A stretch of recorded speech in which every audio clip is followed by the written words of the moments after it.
Сәлем достар, біз бүгін үй жағдайында өте дәмді және оңай әзірленетін пирог дайындаймыз.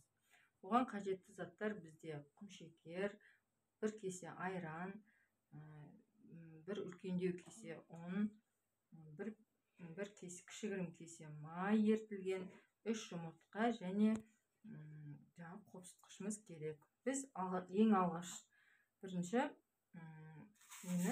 құмшекер салып аламыз. Оның үстіне 3 жұмыртқамызды қосамыз. Біз енді бұл шекер мен құмшекерді ақ көбік болғанша араластырамыз.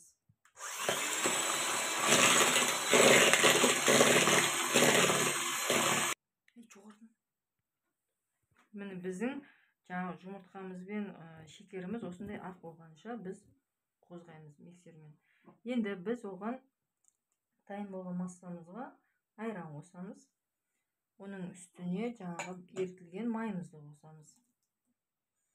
Енді біз мынау ұнымызды міндетті түрде електен өткізіп алуымыз керек. Осы електен өткен ұнымызға біз қопсытқышымызды қосып, сәл-сәл араластырып,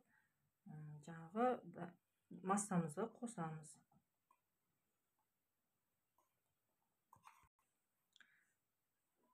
Біздің ұн қосып, қамырымызды осындай болғанша араластырамыз.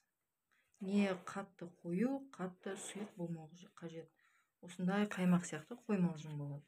Біз енді осыны майланған ыдысымызға құямыз.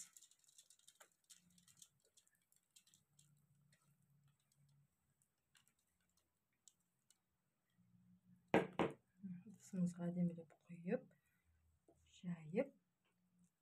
Енді осы дайын болған массамызды біз 180 градуста қызып тұрған пешімізге 20 минутқа қойып аламыз. Біздің пирогымыз жарты сағатта пісіп дайын болды. Өте әдемі болып көтерілген. Міне, қандай керемет. Мұнаның дәмі де күшті. Үйде жасап көрсеңіздер болады. Астарыңыз дәмді болсын.